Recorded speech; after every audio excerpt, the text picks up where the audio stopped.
Hello and greetings. Welcome to another Sisterhood of the Rose interview. My name is Deborah, and I'm a leader with the Sisterhood of the Rose Planetary Network. Today, I welcome back Cobra, who is the chief intel provider for the Resistance Movement, where he offers important planetary and galactic information at his blog, 2012portal.blogspot.com. We are continuing with part 2 of our Portal of Light activation interview, where we'll discuss results of the very important Portal of Light activation mass meditation that took place on May 1st, as well as talk about important topics like current events, planetary liberation, ascension, twin souls, healing, and much more. So we hope to bring some clarity on some much asked questions and offer some practical advice for these very important times.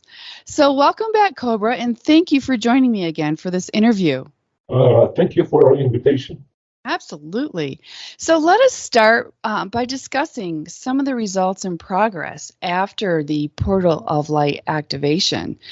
As we know, it was a big success. We had a global mass meditation on May 1st, and critical mass was reached.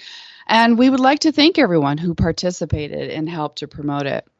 So, Cobra, your reports regarding this activation indicate that the positive timeline is now much more stable. The Toplet bombs have been destroyed, and now the remaining obstacles to planetary liberation can be removed easier, faster, and with less risk. The mental plane is clear, and control of the astral plane was broken, and then in a most recent update, you shared that the etheric plane is now practically clear. So all of this is very good news. In our last interview right before this activation, you indicated that with this activation, with Pluto and Aquarius, we would have 2 steps forward, but then after Pluto temporarily returns to Capricorn after this portal closed on June 11th, there would be 1 step back. So are these positive gains some of the 2 steps forward? We'd love for you to elaborate a little bit about the results of that meditation, please. Actually, you have just described what the main effects of the meditation were, and there was a lot of progress. And this progress has stabilized the positive timeline a lot. Fantastic. All right. Well, let's continue to talk about some of those important gains. But what about the 1 step back? What might we expect in general regarding that? Okay, 1 step back is basically clearing of the subquantum anomaly. This subquantum anomaly is much more intense than previously expected, and this is why right now we are in a state of kind of a limbo, because a lot of this anomaly has to be cleared because we can make substantial progress again. Okay, cool. And we'll talk a little bit more about that too. It is great news about the etheric plane clearing, even though you said it still looks like a war zone. How long before the cracks of light begin to appear in the etheric matrix that you mentioned in a previous update, and what impact will that have? Okay, it was expected for those cracks to appear quite soon, but as I said just before, the subquantum anomaly is still creating problems also on the etheric plane and other non-physical planes, so this will take some time. And when those cracks begin to appear, this will change the rules of the game on this planet. This will begin to finally trigger the changes we have all been waiting for so long. Okay. Any idea how long that might take for those cracks of light to appear? Even if I would have, that would be classified information at this point. Okay. So in the preliminary report that you put out immediately after the activation on May 1st, you announced D-Matrix activated. And then a month later, in your State of Mission report, you stated D-Matrix attempt failure. So what can you tell us about D-Matrix and the status of that? Nothing yet. Okay, I thought you might say that. So as we understand it, the remaining implants were mainly in the etheric plane. However, now that is much more clear and the black holes inside the implants have been evaporated, what are the implications in regard to the implants, their existence, their durability, and the effects on the surface population? Will we be able to get signs that they are weakening? Actually, those implants are disintegrating very fast because they have no substance anymore. Um, what is not dissolving are the belief systems which have been created through those implants and through the past experiences inside of the quarantine. And even when those implants dissolve, the belief systems which were held by those implants need to be consciously transmuted by each particular individual. Okay, so you're saying that the implants are dissolving, but people are still holding on to these belief systems, and that's what they'll Exactly. need to work on. Okay. Um, we often do exercises to help dissolve the implants. Are these still important to do, or will we be given instructions on how to modify those to deal with those belief systems? You can still do those exercises. They're quite effective. And I have posted a link about mind clearing technique. There is a book that is quite interesting and quite profound, I would say, and that knowledge can help you with clearing the belief systems, which is the next step right now. Okay, good. Thank you. You've indicated now that all the non-physical planes are cleared and that the only location under dark control is the physical plane on the surface of the planet, with the biggest problems, as you mentioned, being the subquantum anomaly, as well as the physical biochips. So let's discuss these. With these biochips, you mentioned that they are the physical anchor point for the three main plasma implants, which are located in the front lobe above the navel. Do these biochips work in sync with the implants? And how does the weakening of the implants affect the biochips? Actually, the biochips were working in sync with the implants, and as the implants are dissolving now, the main problem are the physical biochips themselves. And what they do, they disconnect the connections, the neuron connections in the brain. So it's like a blockage in the brain, the physical brain. So people cannot make certain connections between certain parts of the brain. That's the main problem now about the biochips. Okay, interesting.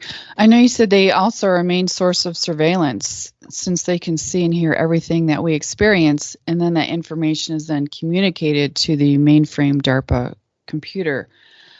Can these biochips also read can these biochips help the dark forces to also read our thoughts?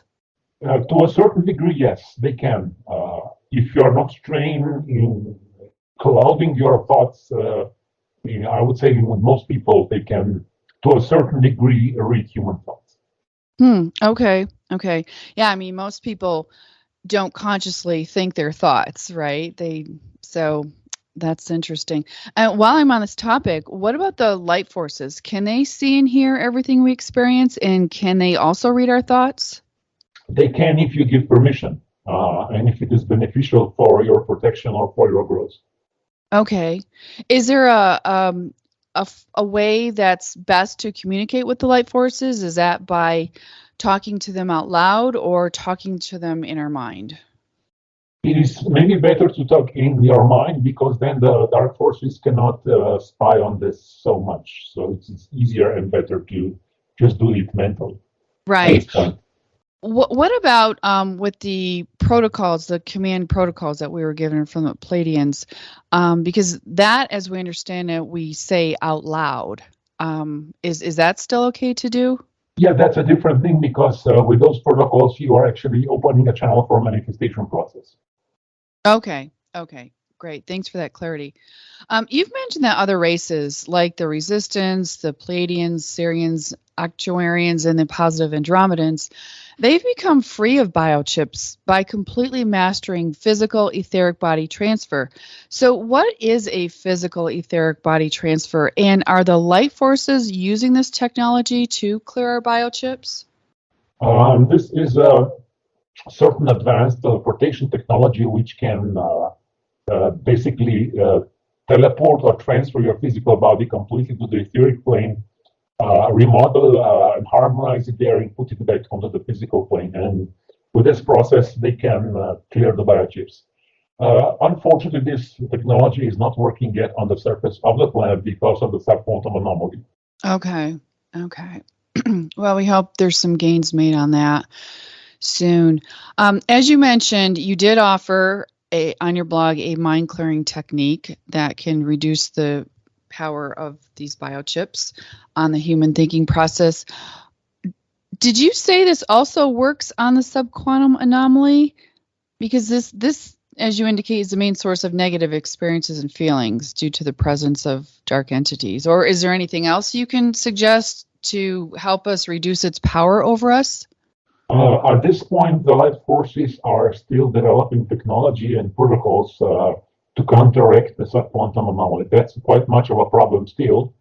They are developing individual hammer of Thor technology, which would actually clear part of this subquantum anomaly from human energy field.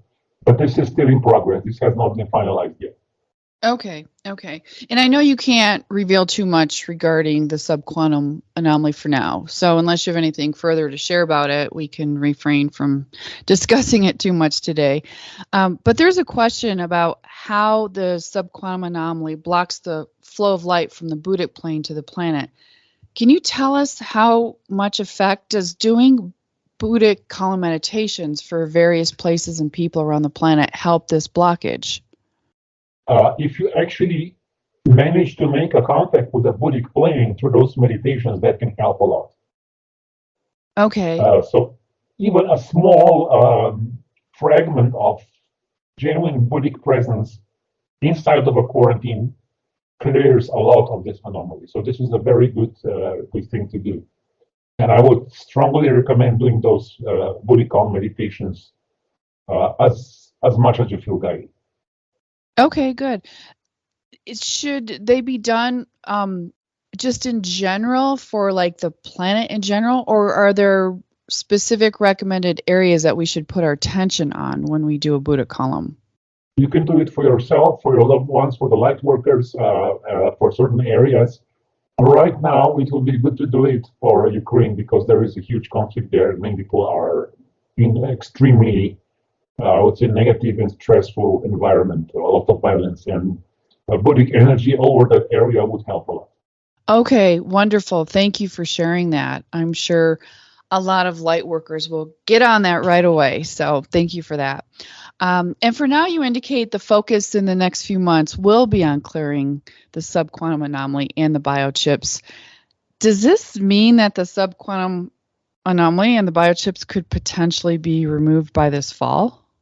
I cannot give any time frames about that, but I would say that a subquantum anomaly will not be removed in such a short period of time. There will be layers upon layers of this being removed, and when enough of this is removed, big changes can begin to happen.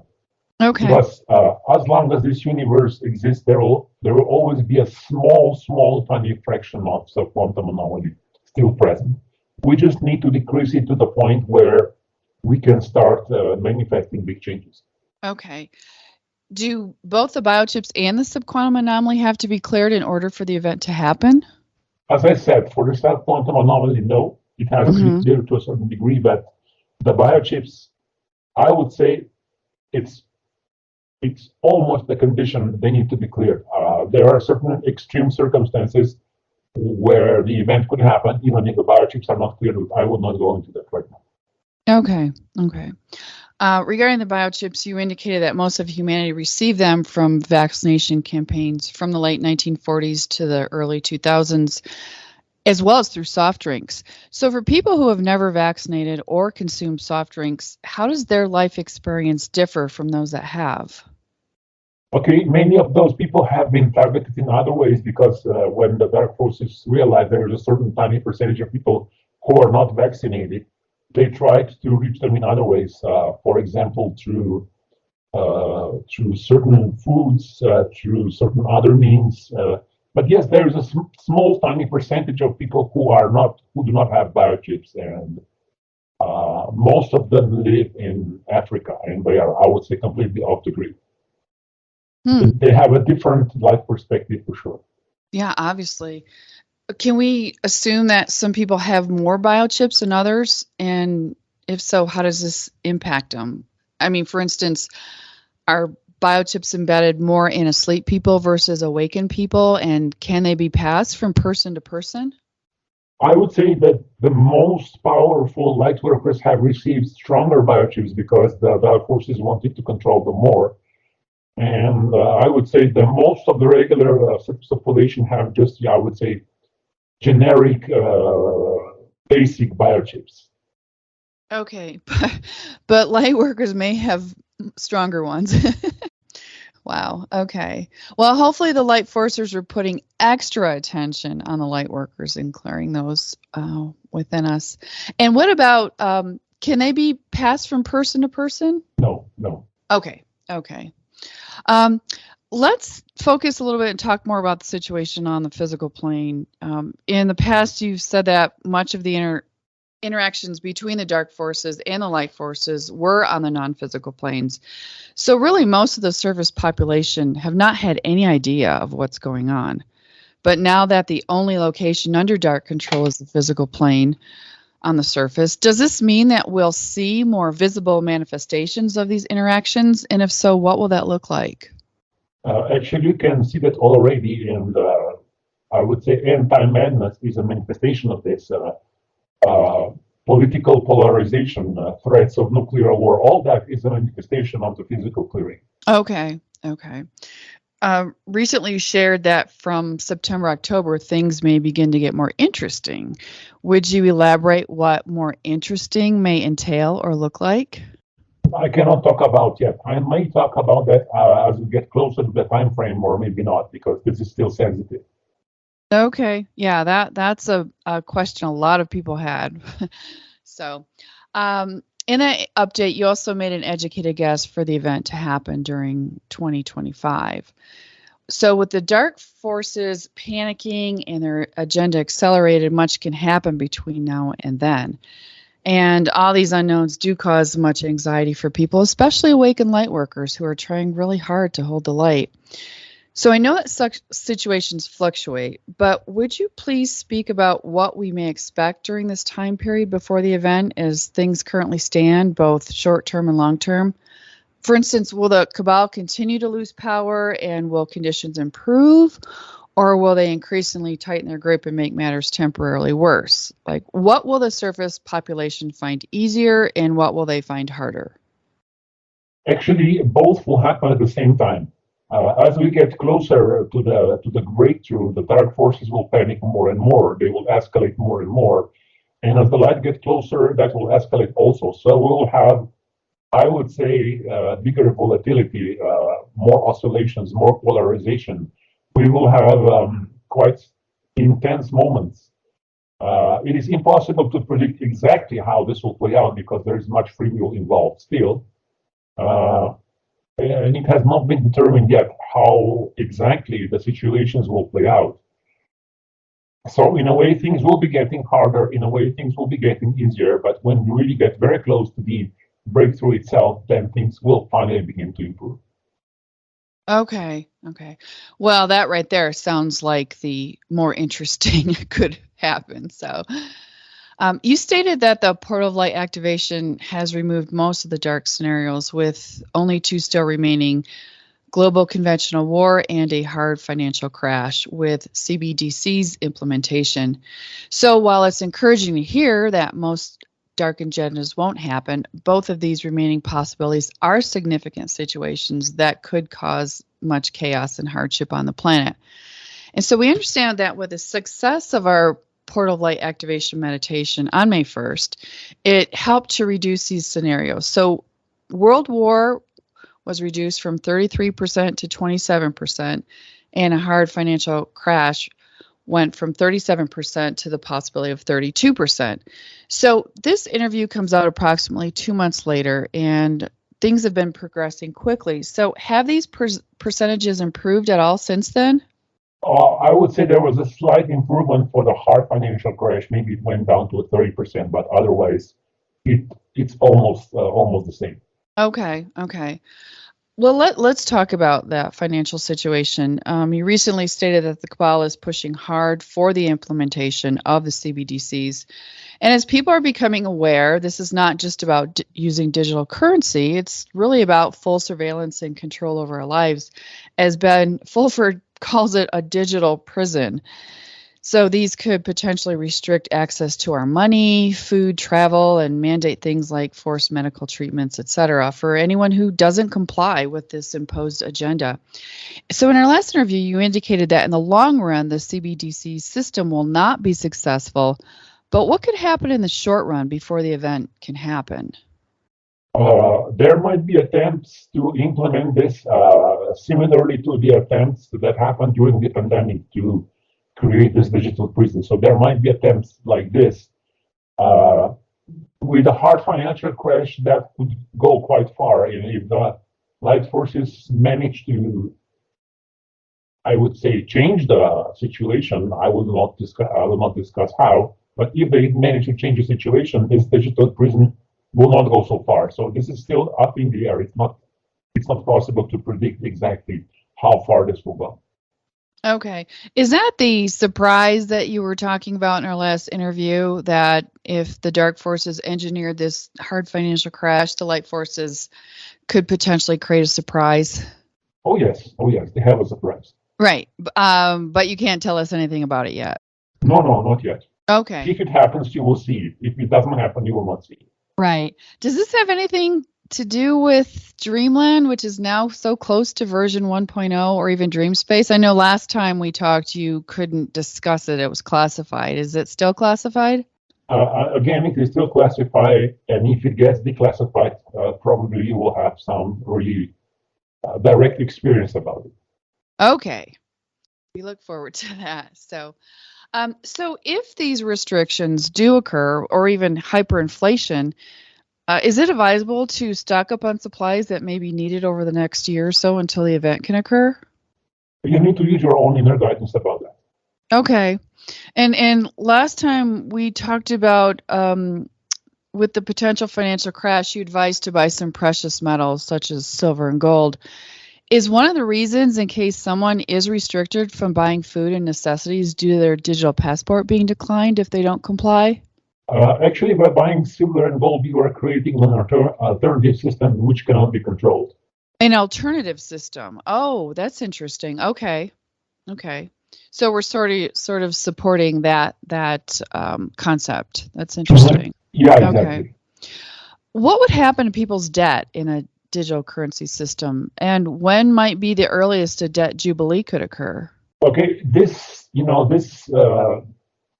hard financial crash can include debt forgiveness, but then all of your financial assets would be digitalized, and this would be a total control scenario. So this can possibly happen still. Interesting. Okay. You've stated in the past that the moment of total meltdown of the current financial system is the last possible moment for the event to occur. Has this changed, and what qualifies as a total meltdown? Yes, unfortunately, this has changed because of many factors. One of them, subquantum anomaly. The second one, the state of consciousness of the surface population, and the third one, the amount of darkness on this planet. So I would say this situation is a little bit different now. Okay. I'm glad we clarified that, because there would be people that, if the system crashes, they would think, oh my gosh, the event's happening tomorrow, so thank you for that clarification. It can, but there are no guarantees. Right. Okay. What's the likelihood that the new positive quantum financial system could kick in prior to the event, especially if there is a financial collapse? I cannot comment on this question. Okay. Can you tell us if it's currently running parallel behind the scenes with the negative reset agenda? I would say the positive quantum financial system is ready to be implemented, and it can be implemented as soon as the dark forces lose their control. It's not running parallel because it's not operational, but it can be activated at the moment's notice. Okay, good. Is there anything we need to know about this positive financial system, like how it will operate? I mean, does it have a consciousness? Like, will it be aware of people's intent? This is not necessary at this point. What is necessary is to have a robust, stable financial system during this transition period before the polar shift happens. That's all. Okay. So regarding the biochips that we spoke about, we understand that over the years, these continue to be updated to be more powerful. So in March 2021, you indicated that a new technology was still in development and was not present in existing COVID vaccines, that current vaccines are only a Trojan horse for a potential future technology that the cabal wants to develop, which is a biochip that would be inserted into the body and would be tied to a global online digital currency system after the Great Reset for all financial transactions, the so-called mark of the beast. But you also said that this mark of the beast would not be successful. Would you update us on the progress of this technology and if it still looks like the mark of the beast plan won't succeed? And what are the chances of another pandemic worse than COVID being unleashed to try to facilitate this digital system? Okay, this plan has been completely stopped. This technology was destroyed by the Light Force. The resistance movement has completely destroyed this new biochip technology, so it's not existing anymore. Wow. We love you, Light Forces. Thank you. You've mentioned a sci-fi novel titled Breaking Dawn that you said includes both the pandemic and the event. A description of this book talks about an attack that crashes the investment market, brings down economic systems, and divides the world. One part dominated by mass surveillance and mass data systems. The other part is abandoned, without services, with limited communication, and shoved 50 years behind the times, but where human minds are left to their own bearings. How likely is it that we will move into this dystopia type situation with our choices being to either comply or having to live a rudimentary lifestyle without services 50 years behind the times, what people would consider an off-grid lifestyle? Okay, many people are believing in this timeline, but I would say this timeline is extremely unlikely. I would say 2 or 3% possibility of something like this to happen. Okay. Because, to move to the middle of nowhere and buy land, and it's a lot of work. So, but I know that's been a question that a lot of people have had, like, should we be doing that? So thank you for that clarification. This is a big question that many light workers have asked. Will specifically light workers be able to experience any tangible improvements in the coming months? And if so, will those improvements keep growing as we get closer to the event? I know you said that as the event becomes quite close, situations will improve.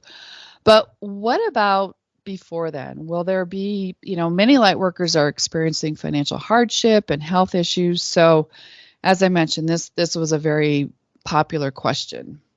I'm not expecting any big improvements in the next, I would say, 2 months or so. Then we'll see. Okay, so there is a possibility of things improving after that time. Yes. Okay. At the Taipei conference, you said about creating abundance. Once you start doing your missions, you can use the energy of Saint Germain to get the abundance you need. So many light workers who think they're doing their life mission lack prosperity. So would you please speak why this is so and what can assist, including how to use the energy of Saint Germain to help? And is there any chance that the collateral funds created by Saint Germain for the active light workers could be released before the event?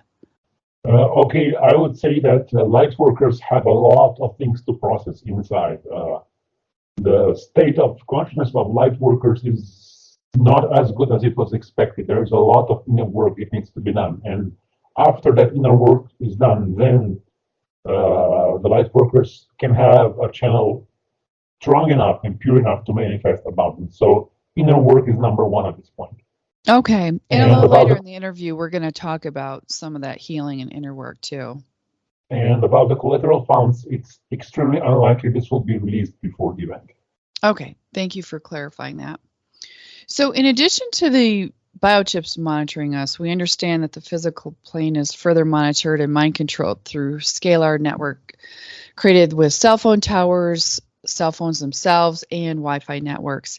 Is there anything we can do at this point to decrease this? And also, what's the update on 5G and its dangers? If you feel so guided, you can do a mass meditation to counteract those networks. That's always beneficial. 5G network is growing. It's not being stopped, but it's growing slowly than the dark forces wanted. So there are some operations in place to counteract that, but not much can be said about it at this point. Okay, thank you. And just to get a little bit more clarity on, you mentioned doing a mass meditation for some of these, Wi-Fi and cell phones and things like that. This control through the scalar network. Would you suggest that we're just surrounding ourselves in like a bubble of light that doesn't allow those scalar waves to reach us, or how do you suggest this meditation be done? It can be part of the meditation, it can be your own protection, creating a bubble around your energy field. And the second part can be putting all those networks into the violet flame and visualizing them being disintegrated. Fantastic. Thank you. And so poisoning is taking place all over the planet, our air, food, water. How can we best protect ourselves? Is there any chance that the light forces will come up with a protocol to help us cleanse and detox ourselves so that we can stay as healthy as possible before the event? You can always use the violet flame. You can drink as pure water as possible, and you can spend some time in nature. Good, thank you. Can burying Sintamani stones help, even with things like weather modifications or decreasing harmful insects like mosquitoes? Yes, of course. For example, in Beijing, the light workers have created a strong Sintamani grid, and as a result, there is much less fog. In Taiwan, they have deflected typhoons. There are almost zero typhoons, zero harmful hurricanes reaching the island in the last few years. Mm-hmm. So Sintamani grids can influence the physical reality. Okay, thank you. And as you know, there's so much disclosure disinformation out there, even from alternative media sources. How much of this is the White Hat's Great Awakening disclosure, and how much is accelerated New World Order agenda? Okay, since the collapse of the Alpha timeline in 2018, there is almost zero intel out there. So in that vacuum, most of what is out there is disinformation. And in a way, it would be better just to switch off social media, switch off the internet, and spend your time with your higher self. You will be much better off. Yeah, thank you for saying that. I mean, people are going crazy. Oh, this person's been arrested, and this person's a clone, and yeah. Okay, I agree. Yeah. What about, though, some of the big players on the world stage that we really can't ignore? Many people are confused as to which side they are on, and you've talked about them in the past, fluctuating between light and dark. And I'm talking about Donald Trump, Elon Musk, and Vladimir Putin specifically. Can you give us an update on the current status of each of those? Basically, the status of all three is they are fluctuating between light and dark still. Okay. So, well, hopefully the movement will go toward the light as more light comes to the planet. So, and you recently mentioned Tucker Carlson in an update and how he addressed the issue of media censorship about UFO phenomenon. Can you tell us if he's working on the side of light, or is he simply controlled opposition? Again, there is a mixture of light and dark within him, but some of his actions are quite okay. Recently, he has addressed some issues that nobody else would inside of the mainstream, which is good. Mm-hmm. Yeah, very good. And just recently, very recently, the Schumann resonance showed a very odd, unusual pattern. So we're wondering if this is anything of significance. People are speculating it has to do with solar activities and geomagnetic movement of the poles, possibly actions of the light forces, collective consciousness, or even possibly just a glitch. So can you offer any insight on what that was about? It's a glitch. Aha, thank you for clarifying. Okay. Are there still two timelines? And if so, what's the biggest distinction between the two? And can you describe what each of them looks like? What's two timelines? Well, like, will we coexist on two different timelines? Like some people believe that, there's a positive one and a negative one, and we'll be simultaneously living together in these. No? Okay. Thank you. And before the event, are bubbles of heaven still a possibility, even with all the chaos on the planet? After the collapse of the beta timeline, this is not possible anymore. Okay. Thank you for clarifying that, too. So speaking of the event, I'd like to move into speaking a little more specifically about that, is in the galactic superwave as well. Can you explain more why the light forces have communicated that the process of the event may be much more chaotic than originally expected? Many light workers have imagined the event as being a glorious moment where everything suddenly becomes better, which sounds like a rather unrealistic expectation at this point. So can you offer us clarification that may be a little more realistic? Okay, the light forces have underestimated the amount of darkness on this planet and have overestimated the amount of light inside of the light workers. So as a result of all this, it will be much more chaos. The whole process will be quite chaotic. People will go through quite intense processing. There will be a lot of dysfunctional behavior, but also there will be a lot of light because light has not been present on this planet for thousands of years, and it will be a big contrast between the light which will be present and a very strong purification. So this is what is expected now. Is it safe to say that awakened light workers, who have been aware of the situation and have been doing their inner healing and working on themselves, will have a much easier time? They won't have that dramatic shock and everything that will take place? They might not have a shock on certain aspects, but they might have a shock on other aspects which have been neglected in the past.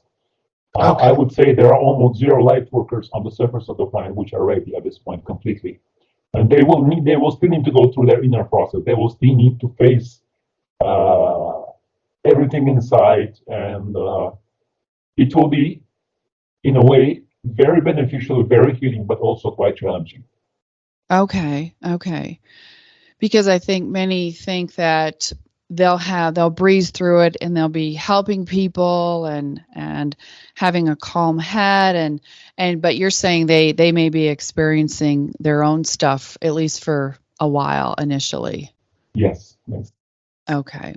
And I assume that there will be support, galactic support, maybe also from the resistance movement, but we will, from the light forces themselves, will be helping humanity through this time. Yes, there will be support, and this is why it will be much easier. Right. And I know that's also one of the missions of Sisterhood of the Rose, is really to, at the time of the event, is to anchor as much light and to meditate for a very calm transition. So what will be distinct signs that the event is near? Can you give us a clue to that? Okay, there will be very strong energies of light flowing through, which will be undeniable. There might be some quite drastic news in the media, but basically those who are connected with the light will feel there will be a certain very distinct and very clear feeling that something very strong is going to happen. Okay, so it'll be more of an intuitive internal sign versus physical signs. There might be physical signs, but it's impossible to predict because the situation is quite unstable and chaotic. Okay. Will we be telepathically contacted or possibly physically contacted by the light forces prior to the event as light workers? I would say certain people will be energetically contacted. About the physical contact, I cannot talk yet. Okay, thank you.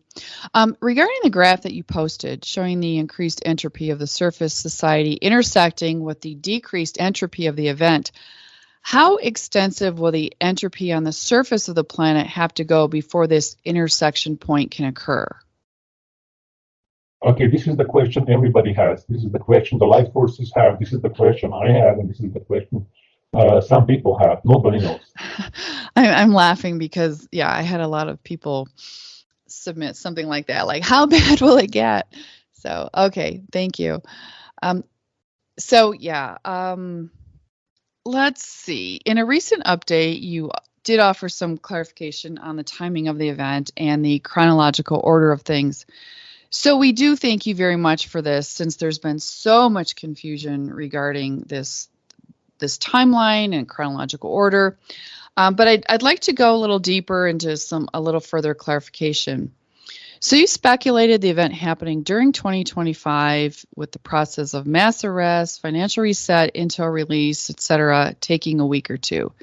Then after this 1 to 2 week period, the surface population will be gradually informed about the coming polar shift, and human society will go through a rather brutal awakening process, as you called it.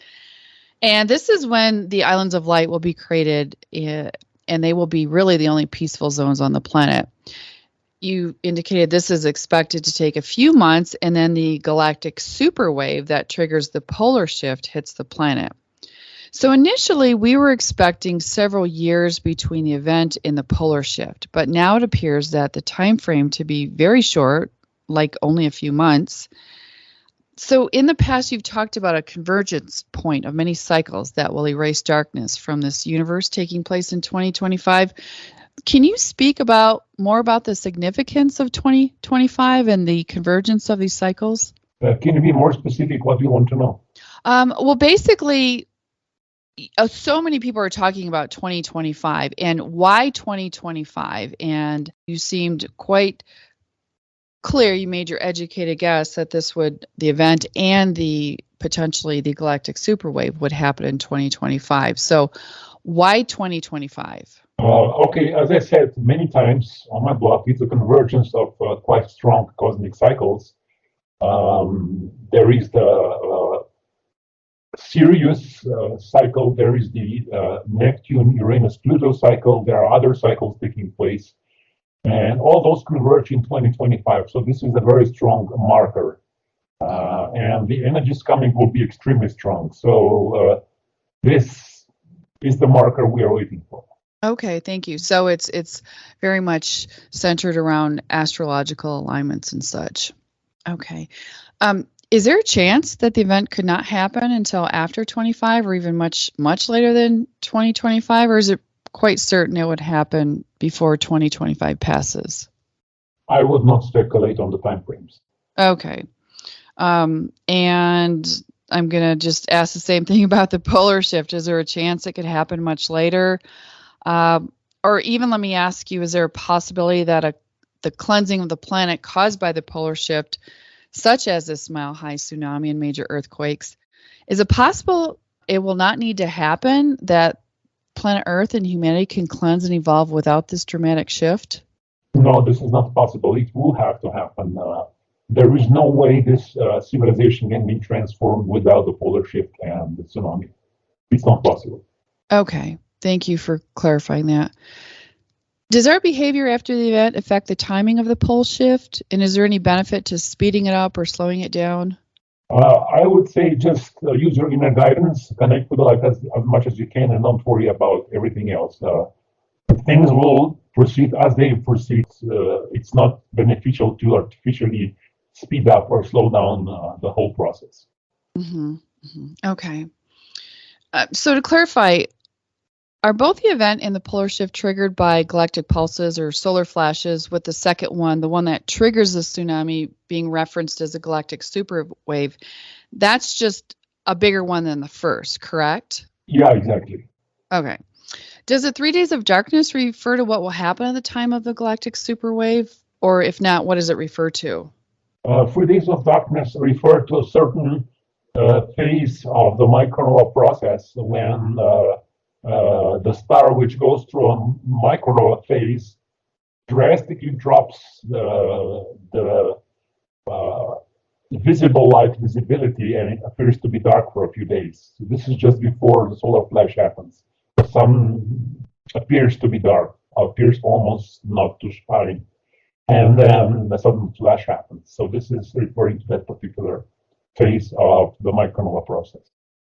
Okay, and you're referencing the second solar flash, the galactic superwave. Yes. Okay, thank you. Will this galactic superwave, this polar shift, take the planet to the fifth dimension, or is it just an end-of-era geological or astrological shift? It is an end-of-era geological and astrological shift combined with a cosmic cycle of conversion, which involves the planetary ascension process. So this is a convergence of geological, astrological, and cosmic cycles. It's all in one. Wow, very big. Astrologers and biophysicists talk about the fact that because of the magnetic field weakening, more people will awaken and realize that truth is easier. Is there really a connection between magnetic field weakening and easier awakening? I would not agree with that. Okay, thank you. So obviously the dark forces know about the pole shift. So why are they going through all the trouble to depopulate the planet and set up all their surveillance and control systems? Is it to create fear and negative emotions? Or is it to keep so that they can keep their energy strong? Or is there another benefit to them to push these nefarious agendas? Okay, there is a need to know structure within the dark forces. Only the very top members of the dark forces know about the polar shift. The rest of them, they don't. They are expecting this show to go on, and they believe through depopulation of the planet, they can keep the control. And I would say the number of people in dark networks that have an evidence about the polar shift is less than a few thousand. Everybody else is just speculating. Interesting. Wow. I mean, more intel will be leaking out about the pole shift, and it just makes you wonder how people will react to this. So I guess we'll find out. So with the time frame shortened between the event and the pole shift, will things like free energy, food replicators, and medbeds still be released to the surface population, or will the focus be primarily on just managing the chaos and the brutal awakening of the surface population? Free energy, food replicators, and medbeds will be very much needed to reduce the suffering of human population.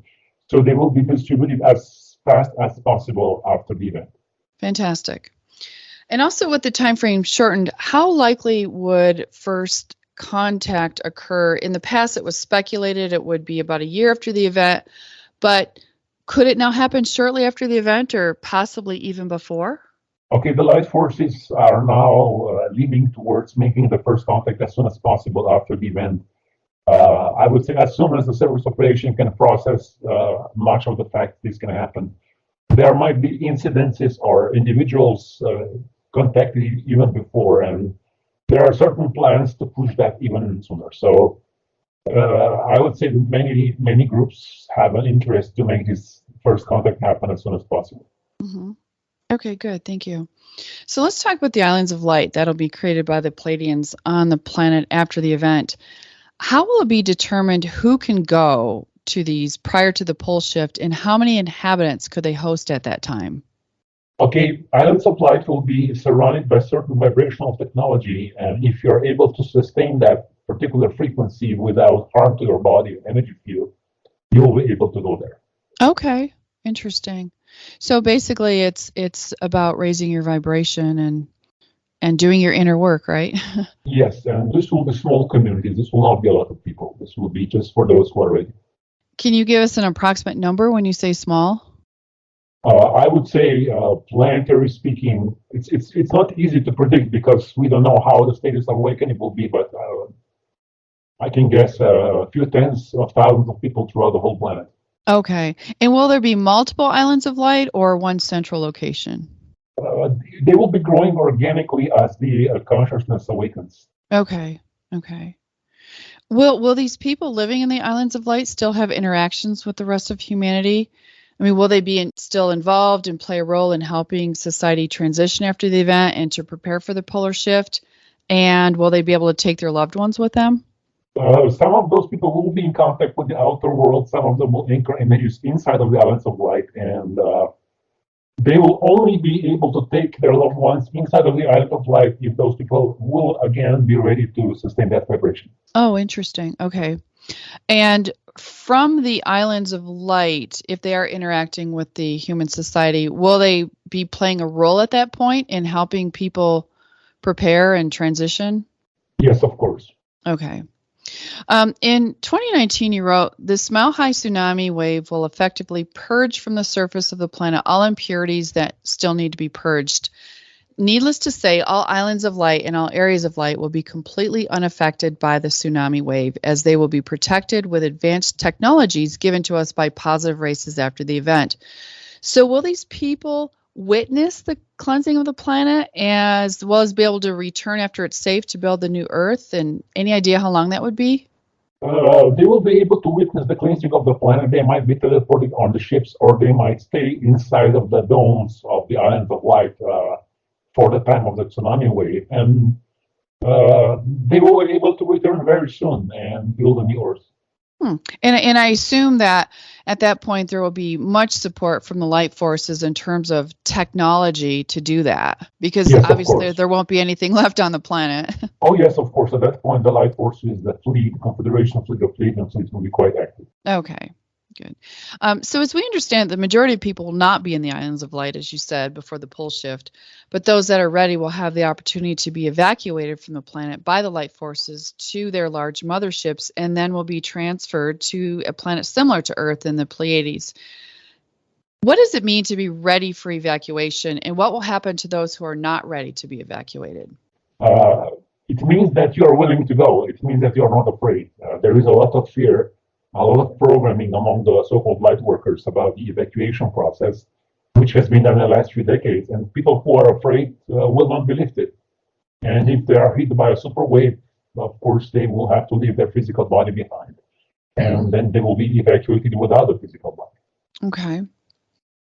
What if someone's aware, but they're, let's say they are a nefarious person? Would they, or at that point, they'd probably be, I'm not talking like really bad, like cabal or anything, but I'm just saying if they're not a good person in their heart, but they're willing to go, would they still be able to be evacuated? They will be evacuated and they will be taken to a location, I would say, the planet who is intended for such beings, and they will not be able to return to Earth. Okay, thank you. So before the general evacuation of the surface population takes place, is it possible that some light workers who are sufficiently healed and fully aligned with the light could already be teleported to the Galactic Confederation's mothership via the Avor technology of the Pillars of Light? Yes, that's possible. Actually, it's part of the plan. There are no guarantees it will happen, but it's part of the plan. Okay, thank you. And so it's a possibility to either be teleported to a mothership prior to the evacuation or go to an island of light. That might be possible, but I would say most of the teleportation will happen. Most of the teleportations before the event probably will happen through the islands of light. Okay, thank you. Are the anti-gravitational pillars of Avor technology the only means of planetary evacuation envisioned by the Galactic Confederation, or will there be other evacuation devices, such as the underground bases, being proposed? Of course, there are backup plans. Much of this is still classified. I cannot go deeper into this, but I would say there are backup plans. Okay. Will those transferred to the Pleiades also have the opportunity to later return to help build the new Earth? If their vibrational frequency won't be high enough to exist on the new Earth, yes. Okay. And what about the population of the resistance movement and other Agartha factions? At the time of the polar shift, will they also be evacuated, or will they remain in their bases during the cataclysm? And will the majority of the members of the resistance movement achieve their ascension process, or will it be only concern a minority of them? The underground bases of the resistance movement are strong enough to sustain the polar shift, so they will not need to be evacuated. Of course, if they wish, they can, but the bases themselves will be safe. And those people are mostly ready to be ascended, so they will go through their own ascension process by their own free will. Okay, thank you. So I have a few more questions about Ascension. In the revised and updated Ascension plan, the first wave of Ascension is scheduled to occur shortly before the Galactic Superwave and planetary evacuation. In view of the many delays in the planetary liberation process and the fast approaching polar shift, is this first wave of Ascension still on schedule? Are there any plans for the current version of the Ascension plan to be further revised and updated by the light forces? The plan is constantly in flux. At this point, the first wave is scheduled at the moment of the polar shift, but the numbers going through that first wave are a little bit smaller at this point. It seems that will be just a small number of people who will be able to ascend. So at this point, it's not possible to tell because plan has been changed so many times. There are so many factors involved. But the general plan of the ascension waves is still the same, but the timing and sequence of the events can change. Mm-hmm. Okay. So the people in the Islands of Light, are they the people that would make up the first wave of Ascension? Yes. Okay. And then would they come back later as Ascended Masters to assist the planet or build the new Earth? If they wish. Okay. Will some of those people, are there going to be people in the Islands of Light that will not, let's say, qualify for first wave? Will they comprise second and third waves? Yes, but current plan is for the second and first waves to be more of a cosmic experience, not just focused on this planet, but I would say more of a galactic and cosmic experience. Okay. So like the people who were evacuated and transported to the Pleiades, they would also make up second and third waves? Yes. Okay. Did you, I'm not sure if I missed it, did you state how many are estimated to be in the first wave? I think you mentioned it was very few. Can you give us an approximation? Before it was called about, the original estimate was about 1 or 2,000 people, but most likely it will be less. Interesting. Yes, I do recall you saying it was about 2,000 people, and it's interesting that it would actually be less and not more at this point. So, once ascended, is it being considered an ascended master, or is there still further training after ascension that they would need to do? There is no end to growth. So after your ascension, there is continuous growth and continuous spiritual expansion taking place. Mm-hmm. Okay. But as an ascended master, you are considered a fifth dimensional being. Is that correct? Yes. Okay. What percentage of light workers were ascended masters before incarnation on 3D Earth? Actually, all of the light workers were ascended a long time before they came here. Mm-hmm. And they went to very strong implantation process and strong forgetting process. Mm-hmm. So can we assume that for many people, this will be their last 3D incarnation? 3D incarnations, as we know them here, will not exist anywhere in this universe anymore. It will be a different process. It will be a much more conscious birth process, and it will be different. It will not be so dense. It will not be so programmed. This will be gone forever. That's interesting that throughout the entire universe, there will be no more 3D incarnations. So what allows some starseeds' veil to be thinner and develop spiritually at accelerated speeds like Jesus? Was he able to escape being implanted at incarnation? He was not able to escape being implanted, but he was, I would say, one of the beings who managed to go through their evolution the fastest. Okay, and why is that? Personal choices, circumstances, many factors involved. Interesting. Okay. Was it pre-planned that he would be able to have this accelerated speed prior to his incarnation? It was a possibility. It was not sure. It was not 100% clear this will happen, but it was a successful plan. Okay. Was he already ascended before his physical death? Is that why he could create miracles and such? And what was the purpose of him going through the crucifixion process? Was it to teach or demonstrate something for humanity? Crucifixion process was, I would say, a dark initiation orchestrated by the dark forces, and it had absolutely no value or teaching to humanity. It was just a manifestation of suffering, which was not part of the life plan. Mm-hmm. And so why was it he could do all of his miracles? Was it because he had already ascended? He had not ascended yet at this point before his death, but he had a strong spiritual channel and he had assistance of the extraterrestrial races and their technology. Okay. What about Saint Germain, who was known as an outstanding alchemist? Are he and Francis Bacon, who is the author of the New Atlantis, are they one and the same incarnation? And did he, as Comte de Saint Germain, having achieved his ascension at the end of the 18th century, did he succeed in dissolving his primary implants by very advanced alchemical processes or by a herogamic union with one of his soulmates? Francis Bacon and Saint Germain are two incarnations of the same being, and yes, before he ascended, he dissolved his implants by alchemical processes and by sacred union with one of his soulmates in France. Okay, interesting. Can you speak of the role of Earth's ascension? Like, what does it mean for the universe? Fortunately or unfortunately, planet Earth is the focal point for this cosmic process. So, cosmic darkness is being processed through this planet, and Earth's ascension means actually cosmic ascension, which regards the end of darkness and the beginning of a new cycle of life. Hmm. So we're pretty famous in the universe, huh? Fortunately or unfortunately, yes. Right. It depends how you look at it. So some good news since the successful Port of Light activation is that the reincarnation cycle is no longer controlled by the dark forces. As light workers, we have prepared many lifetimes for this historic time, knowing that we would play an important role. So what now happens if a light worker physically dies prior to the breakthrough? Would they ascend and take on another body? Would they be able to come back in either a new body or the body of their last incarnation to help recreate the new Earth? Or would they play that role in the non-physical form? It is not so easy. It means that if you die, you will find yourself on the day after a war zone of the etheric plane, which looks like a desert now. You would probably be quite disoriented.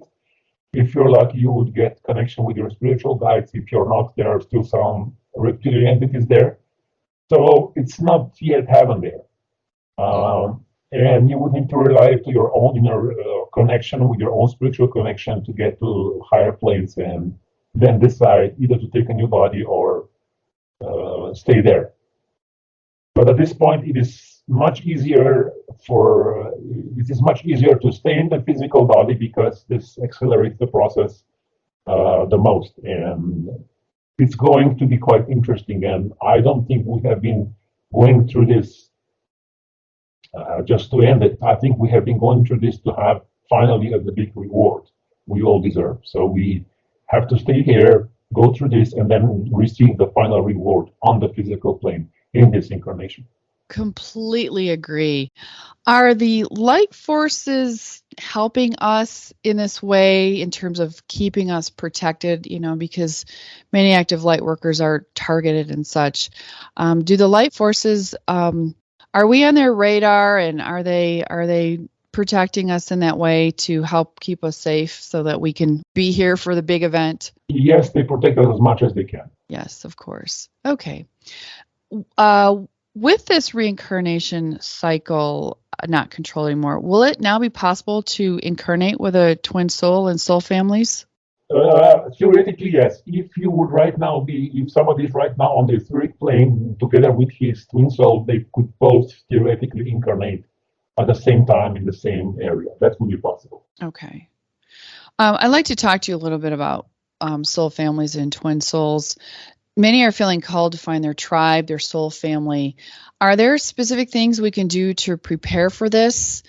And how can we create the safest possible place for soul family members and soulmates to meet and heal prior to the Islands of Light? I would say at this stage, people would just need to go to the inner work and make their personalities a little bit more presentable. That's number one right now. Make their personalities more presentable? Is that what you said? Exactly. Okay, thank you. Interesting. In a previous interview, you've mentioned that the resistance movement are doing certain activities that will lead to the meeting of soulmates and twin souls, but there's a physical aspect which needs to be addressed first after the Lords of Karma are removed. So can you elaborate about that physical aspect, and is it now being addressed? This is still classified information. Okay, thank you. What are the right conditions for soulmates and twin souls to meet physically? Has there been any development that makes it a little bit easier now that some of the darkness is removed? Is it safe, or will chances continue to increase before the event of making these connections? No, we're not there yet. Okay. So are you saying it's likely that most won't meet a soulmate or a twin soul prior to the event? Exactly. Okay. Some people might meet their soulmates, but twin souls, it's extremely unlikely. Right. Does this soulmate channel the energy of our twin? Is this what a primary soulmate is? Yes. Okay. And we know that soulmate or twin soul sacred union can help speed up the path to the event and ascension. Can this be done from a distance or even telepathically if we feel our twin isn't incarnated on the planet, and especially if we're not being allowed to meet? This can be done from a distance to a degree, yes. Okay. And if we feel that our twin may be, let's say, in the resistance movement or on a mothership someplace, we can telepathically communicate with them and create a type of sacred union? Yes. Okay. Is it necessary for twin souls to be reunited to ascend, or what if one is ready and one is not? Can they ascend individually?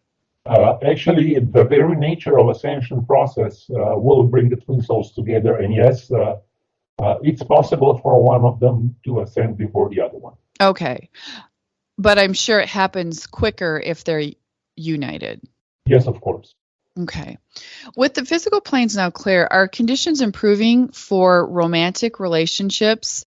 Many light workers have remained single due to this interference, and some even celibate due to the portal created during sex where negative entities can enter. Do dark forces still have that degree of interference they have had in the past to cause problems and disharmony between couples?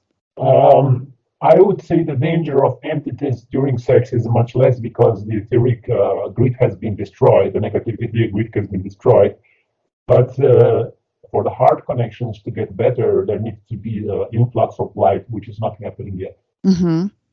And I'm sure with the dissolving of the implant in the navel area, that truly helps. You know, the one that was limiting the ability of connecting our heart with our sexual centers. Yes, exactly. Okay.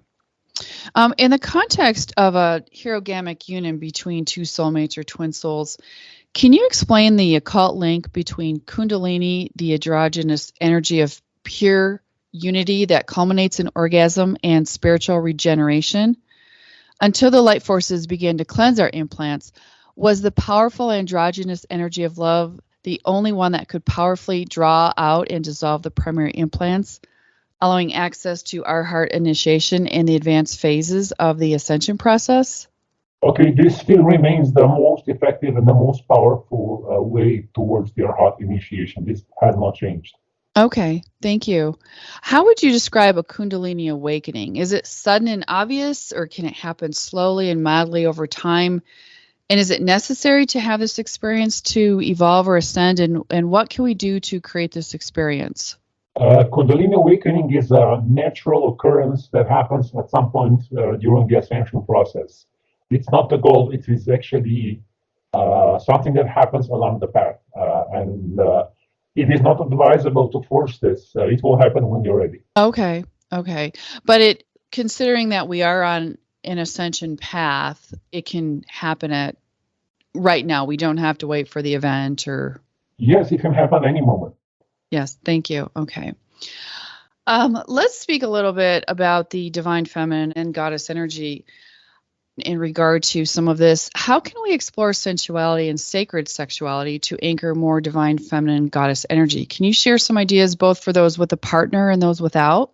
The key here is for you to be honest with yourself and allow the exploration of your own sexual energy. And when you're familiar with your own sexual energy, you can connect it with the heart energy, with or without a partner. Okay. And when you say familiar with your own sexual energy, what do you mean by that? By exploring it, by allowing it, by being honest about what kind of energy it is, and allowing it to flow. And when it begins to flow, it can connect with the heart energy and create, I would say, alchemical union within your energy field. Okay. And you've indicated in the past, I believe, that this exploration doesn't necessarily have to happen through a sexual experience. It can be done through various ways, even such as dancing and such, correct? Yes. Okay. Back in 2018, you wrote that sacred union is merging of spiritual, mental, emotional, etheric, plasma, and physical bodies of soulmates and twin souls. Such merger creates a moment of no time when the veil is pierced, and this moment, if expanded, is the key to physical immortality and or ascension. And then you also wrote that as we approach the moment of compression breakthrough, some of the most awakened priestesses will start using the energy of the sacred union to heal others and to channel goddess energies into the planetary light grid. Is this something that has begun, and does this take place only between soulmates or twin souls? Is the moment of breakthrough connected to the energies of sacred union? Can you elaborate more on this, please?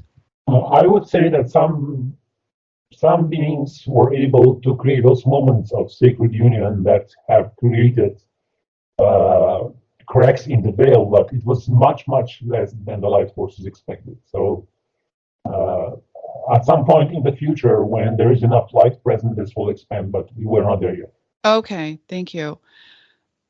What's the difference between ancient temple prostitutes and modern professional prostitutes?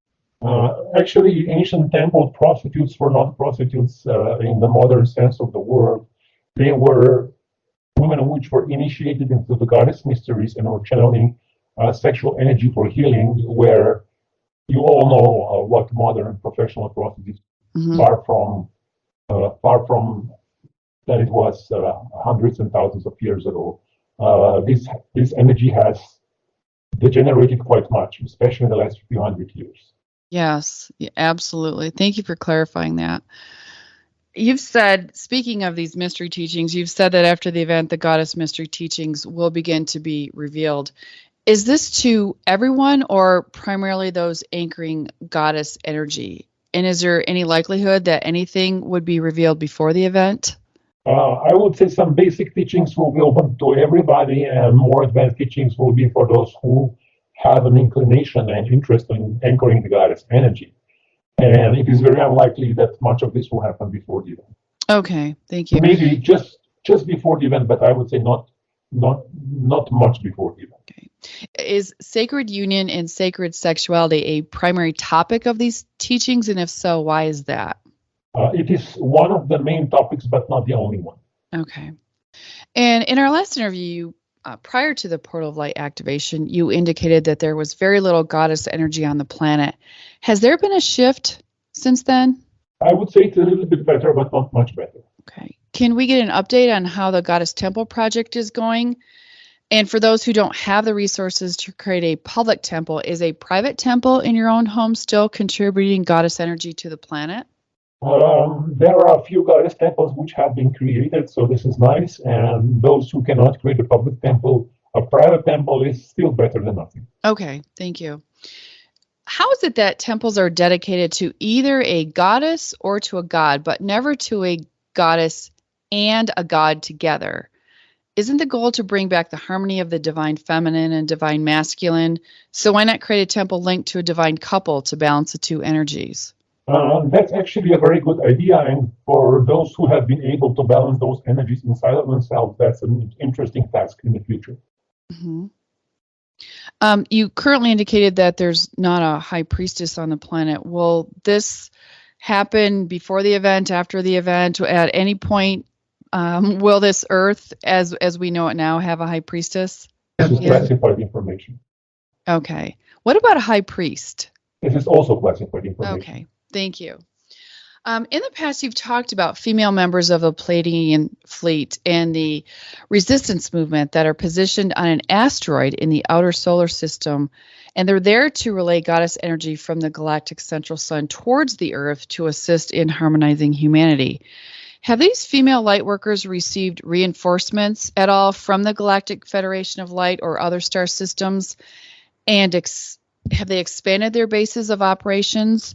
Will they create energetic connections with Sisterhood of the Rose groups on the surface of the planet during the event when things will get volatile and Sisterhood of the Rose groups are expected to meditate to help calm things? Okay, there was a lot of improvement about those members of the Pleiadian fleet and the resistance movement. Those priestesses have received a lot of support, and their network is much stronger throughout the solar system and below the surface of the planet. And I would say they will contact Sisterhood of the Rose groups after the event and give certain instructions. Okay, thank you. Do you have suggestions to give Sisterhood of the Rose an energy boost in our current timeline? We've noticed a decrease in groups and participation, and it's more important than ever now to build the goddess energy. I would say that enough sub-quantum anomalies to be removed so that a new positive energy wave of goddess energy comes uh, from the galactic center to the planet, and this will be a new inspiration to create more groups. Okay. So kind of keep going and as you said, possibly even in a few months, so things might improve. Will there be any new invocations or meditations for the Sisterhood of the Rose groups that may help manifest the event in the most peaceful and harmonious way, or maybe even to help emotional wounding? That's possible at a later stage. Okay. Thank you. We look forward to that. So let's we're going to end this by talking about healing some emotional wounds, some healing and protection questions. In our last interview, you indicated that during the time that Pluto temporarily returns to Capricorn, which it did on June 11th until early 2024, it would be a good opportunity for everyone to work on their shadows and prepare for a final push until the event. How would you describe shadow work to people? Because many people are confused. They don't understand it. I would say being honest with yourself and whatever you find inside, just first allow yourself to acknowledge it, feel it, experience it, and transform it. Okay. Yeah, because I was going to ask you what are some effective ways for people to work on that. Is it about making higher consciousness prevail over our personal wounds? There are many healing modalities, healing techniques. You can use the violet flame. You can use certain healing meditations, emotional healing techniques, various therapies. You can use all that to transform those wounds. Okay. How can the goddess help us with this? If you invoke goddess energy, the presence of the goddess energy can actually help healing those wounds. Okay, so that would be an important aspect for anyone doing some shadow work is to call in the goddess. Can you repeat that? Oh, I just said that might be an essential step in anyone doing healing work, emotional wounds of their emotional wounds to call in the goddess. Yes. Do you know why so many light workers are not willing to do the work to heal their shadows and traumas? In their mind, they know it's important, but when it comes to actually taking physical actions and doing the healing, they're simply avoiding it. No, I don't know that. I quite frankly do not understand the surface light workers on this planet. There are many things they do which make no sense. So you need to ask somebody else. Sorry, I'm laughing, but yeah, I agree. Many people, especially light workers, have significant wounding in their heart chakra, causing it to close. What suggestions do you have to open and heal this important chakra so that we can fully love ourselves and others and therefore contribute to the light grid of the planet? First, you need to create a safe space where that opening and healing can happen. So this is number one. And when the safe space is manifested, then the transformation can occur and the heart chakra can open again. Any guidance on how to create that safe space? First, you need to make a decision, and you can go through a manifestation process of the safe space like with everything else. Okay, thank you. How do you explain the dark night of the soul? And is it necessary to experience this to heal? It is not necessary, but unfortunately it happens a lot. Part of this is artificial, done by dark technology. Part of this is just a process of facing inner shadow. So it's a mixed situation. And it is absolutely not necessary. It can happen. And if it happens, just go through it and then there will be the light at the end of the tunnel. Okay, thank you.